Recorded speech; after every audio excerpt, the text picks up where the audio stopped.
નમસ્કાર મિત્રો, ફરી એકવાર આપણી યુટ્યુબ ચેનલ પર નવા વિડીયો સાથે આપનું હાર્દિક સ્વાગત કરું છું। જો તમે આ ચેનલ પર નવા હો તો આપણી ચેનલને સબસ્ક્રાઇબ કરી લેજો, જેથી આપને સરકારી તેમજ પ્રાઇવેટ ભરતી વિવિધ યોજનાને લગતી અવનવી અપડેટ્સ મળતી રહે। અને જો તમે અમારા વોટ્સઅપ ગ્રુપમાં જોડાયા ના હો તો તેની લિંક નીચે ડિસ્ક્રિપ્શન બોક્સમાં આપેલી છે, ત્યાંથી તમે જોડાઈ શકો છો, જેમાં આપને વિડીયોને લગતી ડેઇલી પીડીએફ તેમજ અન્ય ભરતી વિશેની તમામ માહિતી મળી રહેશે। નમસ્કાર મિત્રો, તો વાત કરશું વિવિધ શિક્ષકો અંતર્ગત આવેલી ભરતી જાહેરાત વિશે। તો તમે જોઈ શકો છો મિત્રો, સુરત મહાનગરપાલિકા સંચાલિત સુમન માધ્યમિક શાળા સેલ હસ્તકની વિવિધ માધ્યમોની શાળાઓ ખાતે નીચે જણાવેલ વિવિધ વિષયો માટે સુરત મહાનગરપાલિકાની સ્થાયી સમિતિના ઠરાવ અંતર્ગત જે 11 માસ ઉપસ્થિત કરવામાં આવેલ કરારી શિક્ષકોની કરારી ધોરણે માસિક ફિક્સ વેતનથી 11/2/2026 સુધી ભરતી કરવા તથા પ્રતીક્ષા યાદી બનાવવાના હેતુસર નિયત લાયકાત ધરાવતા ઉમેદવારો પાસેથી ફક્ત ઓનલાઈન અરજીઓ મંગાવવામાં આવે છે। તમે જોઈ શકો છો મિત્રો, ગુજરાતી માધ્યમ માટે ગણિત વિજ્ઞાન માટે 7 જગ્યા, સમાજ વિજ્ઞાન માટે 5, અંગ્રેજી માટે 6, ગુજરાતી માટે 3, મરાઠી માધ્યમ માટે ગણિત વિજ્ઞાન માટે 7, અંગ્રેજી હિન્દી માટે 2, હિન્દી માધ્યમ માટે ગણિત વિજ્ઞાન માટે 4, સમાજ વિદ્યા માટે 2, ગુજરાતી માટે 1, સંસ્કૃત માટે 1, અંગ્રેજી માટે 1, કોમ્પ્યુટર માટે 1, ઉડિયા માટે પણ અહીંયા આવેલી છે જગ્યા મિત્રો। અંગ્રેજી માધ્યમ માટે ગુજરાતી માટે 2, સંસ્કૃત માટે 2, કોમ્પ્યુટર માટે 1, સમાજ વિદ્યા માટે 1, કુલ મળીને 52 જગ્યા છે મિત્રો। શૈક્ષણિક લાયકાતની વાત કરીએ તો રાષ્ટ્રીય શિક્ષણ નીતિ 2020 અને મિશન સ્કૂલ ઓફ એક્સલન્સના લક્ષ્યો મુજબ ગુણવત્તાયુક્ત શિક્ષણના હેતુ માટે શિક્ષણ વિભાગ દ્વારા નિયત કરવામાં આવેલ અને રાજ્ય પરીક્ષા બોર્ડ દ્વારા લેવાતી દ્વિસ્તરીય ટાટ માધ્યમિકમાં ઉત્તીર્ણ થયેલા ઉમેદવારો, હવે પછી રાજ્ય પરીક્ષા બોર્ડ દ્વારા ટાટ માધ્યમિક પરીક્ષા લેવાય ત્યારે જે તે વખતે પ્રવર્તમાન ઉત્તીર્ણ થયેલા ઉમેદવારની મહત્તમ વયમર્યાદા માધ્યમિક વિભાગ માટે 40 વર્ષ સુધીની હોવી જોઈએ। મેરિટ લિસ્ટ તૈયાર કરવાની પદ્ધતિની વાત કરીએ તો રાજ્ય પરીક્ષા બોર્ડ દ્વારા માધ્યમિક વિભાગ માટે ટાટ માધ્યમિકના પ્રસિદ્ધ કરવામાં આવનાર પરિણામના જે તે પ્રવર્તમાન વર્ષના મેરિટ લિસ્ટના આધારે માનદ વેતનની વાત કરીએ તો ફિક્સ રૂપિયા અહીંયા 24,000 રૂપિયા મળવાપાત્ર થશે મિત્રો। માસિક કરારનો સમયગાળો કામગીરીનો કરાર 11 માસનો રહેશે। 11 માસના કરારનો સમય પૂર્ણ થતાં કરાર આપોઆપ રદ થયેલો ગણાશે મિત્રો। ઉક્ત જગ્યાઓ માટે સંપૂર્ણ રજીસ્ટર થયેલ રજીસ્ટ્રેશનની નકલ ફરજિયાતપણે લાવવાની રહેશે, તેમજ સદર જગ્યાઓ નિયમ મુજબ ફિક્સ વેતનથી કરાર આધારિત નિયમો અને શરતોને આધીન ભરવામાં આવશે, તેમજ અન્ય કોઈપણ જાતના ભથ્થા અને નાણાકીય લાભ ચૂકવવામાં આવશે નહીં મિત્રો। ઉક્ત જગ્યાઓ માટે અરજદારે http://www.suratmunicipal.gov.in ની વેબસાઇટ જે નીચે ડિસ્ક્રિપ્શન બોક્સમાં આપવામાં આવેલી છે મિત્રો, ત્યાં વેબસાઇટ પર 11 ઓગસ્ટ 2025 થી 20 ઓગસ્ટ 2025 દરમિયાન ઓનલાઈન અરજી કરવાની રહેશે મિત્રો।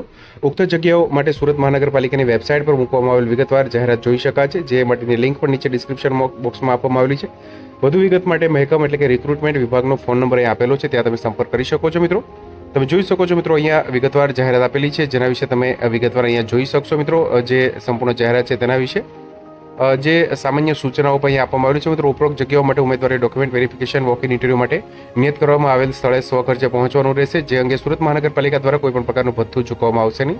ઉમેદવારે ઓનલાઈન અરજી કરતા સમયે જણાવેલ ડોક્યુમેન્ટ સુરત મહાનગરપાલિકા દ્વારા જ્યારે ડોક્યુમેન્ટ વેરિફિકેશન તથા ત્યારબાદ અગર જો કોઈપણ તબક્કે માંગણી કરી હતી, ઉમેદવારે જે ડોક્યુમેન્ટના આધારે વિગત ભરેલ હોય તે તમામ ડોક્યુમેન્ટની પ્રમાણિત નકલ, જેમ કે સ્કૂલ લિવિંગ સર્ટી, તમામ માર્કશીટ, ડિગ્રી સર્ટી, રજિસ્ટ્રેશન સર્ટી, અનુભવનું પ્રમાણપત્ર, આઈડી પ્રૂફ તથા ફોટોગ્રાફ રજિસ્ટ્રેશન સમયે રજૂ કરવાનું રહેશે મિત્રો। રજૂ કરેલ પુરાવામાં વિસંગતતા જણાય તે પ્રતીક્ષા યાદીમાંથી નામ રદ કરવાની સુરત મહાનગરપાલિકાને સત્તા રહેશે મિત્રો। તમે જોઈ શકો છો, ઉક્ત જગ્યાઓ નિયમ મુજબ ફિક્સ વેતનથી કરાર આધારિત ભરતીના નિયમો અને શરતોના આધીન ભરવામાં આવશે, તેમજ અન્ય કોઈપણ જાતના ભથ્થા કે નાણાકીય લાભ ચૂકવવામાં આવશે મિત્રો।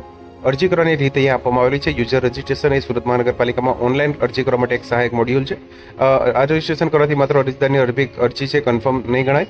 અગાઉ રજિસ્ટ્રેશન થયેલું હોય તો ફરીવાર રજિસ્ટ્રેશન કરવાનું રહેશે મિત્રો। તો રજિસ્ટ્રેશન કરી અને ત્યારબાદ તમે જોઈ શકો છો, લોગિન ડિટેલમાં verify mobile number, account completion અને યુઝર રજિસ્ટ્રેશન સાઇનઅપ સક્સેસફુલી થઈ ગયા બાદ ત્યારબાદ તમે જોઈ શકો છો તમારા ઈમેલ આઈડી પર જે સ્ટેપ 1 માં દર્શાવેલ ઈમેલ આઈડી પર મેસેજને વેરીફાઈ કરવામાં આવશે। ત્યારબાદ લોગિન કરવાનું રહેશે મિત્રો। જે લોગિન કરવા માટે ઈમેલ એડ્રેસ, મોબાઈલ નંબર તેમજ ક્રિએટ કરવામાં આવેલ પાસવર્ડ પર લોગિન કરી અને ત્યારબાદ યુઝર પ્રોફાઇલમાં એપ્લાય નાઉમાં જઈ અને ત્યારબાદ પર્સનલ ડિટેલ છે, એજ્યુકેશનલ ક્વોલિફિકેશન છે તેમજ એક્સપિરિયન્સ ડિટેલ છે તે સંપૂર્ણ માહિતી, ડોક્યુમેન્ટ ડિટેલ એન્ટર, જે ટેક્સ્ટ તેમજ ડિક્લેરેશન અને અપલોડ ફોટો અને સિગ્નેચર કરવાની રહેશે। ત્યારબાદ તમે જોઈ શકો છો અગત્યની સૂચનાઓ પણ આપવામાં આવેલી છે મિત્રો। અરજદાર દ્વારા ઓનલાઈન અરજી કરતા સમયે કન્ફર્મ થયેલ અરજીપત્રકની વિગતો કે તેમાં ઉમેદવાર આપવામાં આવેલ માહિતીમાં ક્ષતિ કે ચૂક બાબતે પાછળથી કોઈ પણ સુધારો વધારો કરવાની રજૂઆત વિનંતી ગ્રાહ્ય રાખવામાં આવશે નહીં મિત્રો। એક ઉમેદવાર એક કેડર માટે એક જ અરજી કરી શકશે। એક કેડર માટે એકથી વધુ અરજીના કિસ્સામાં છેલ્લી ઓનલાઈન કન્ફર્મ થયેલી અરજી માન્ય ગણવામાં આવશે। બાકીની અરજી રદ કરવા અંગે નિર્ણય જે સમિતિની રહેશે મિત્રો સત્તા। ત્યારબાદ તમે જોઈ શકો છો મિત્રો સંપૂર્ણ માહિતી અહીંયા જે જાહેરાતમાં આપવામાં આવેલી છે મિત્રો. નીચે ડિસ્ક્રિપ્શન બોક્સમાં લિંક આપવામાં આવેલી છે, ત્યાંથી તમે ઓનલાઈન અરજી તેમજ જે વિગતવાર અરજી ફોર્મ છે, જે જાહેરાત છે, નોટિફિકેશન, તે તમે ડાઉનલોડ કરી શકશો મિત્રો. તો તમે જોઈ શકો છો સુરત મહાનગરપાલિકા સંચાલિત જે સુમન માધ્યમિક શાળા સેલ હસ્તકની વિવિધ માધ્યમોની શાળાઓ અંતર્ગત આ ભરતી માટેની જાહેરાત છે મિત્રો. તો મિત્રો, જો વિડીયો પસંદ આવ્યો હોય તો લાઇક કરજો તેમજ તમારા મિત્રો સુધી શેર કરજો. વધુમાં ચેનલને સબસ્ક્રાઈબ કરી લેજો જેથી આપને આવી વિવિધ માહિતી મળતી રહે. મિત્રો, વિડીયો જોવા બદલ આપનો ખૂબ ખૂબ આભાર. મળીએ એક નવા વિડીયો સાથે. ત્યાં સુધી જય હિન્દ, ભારત માતા કી જય.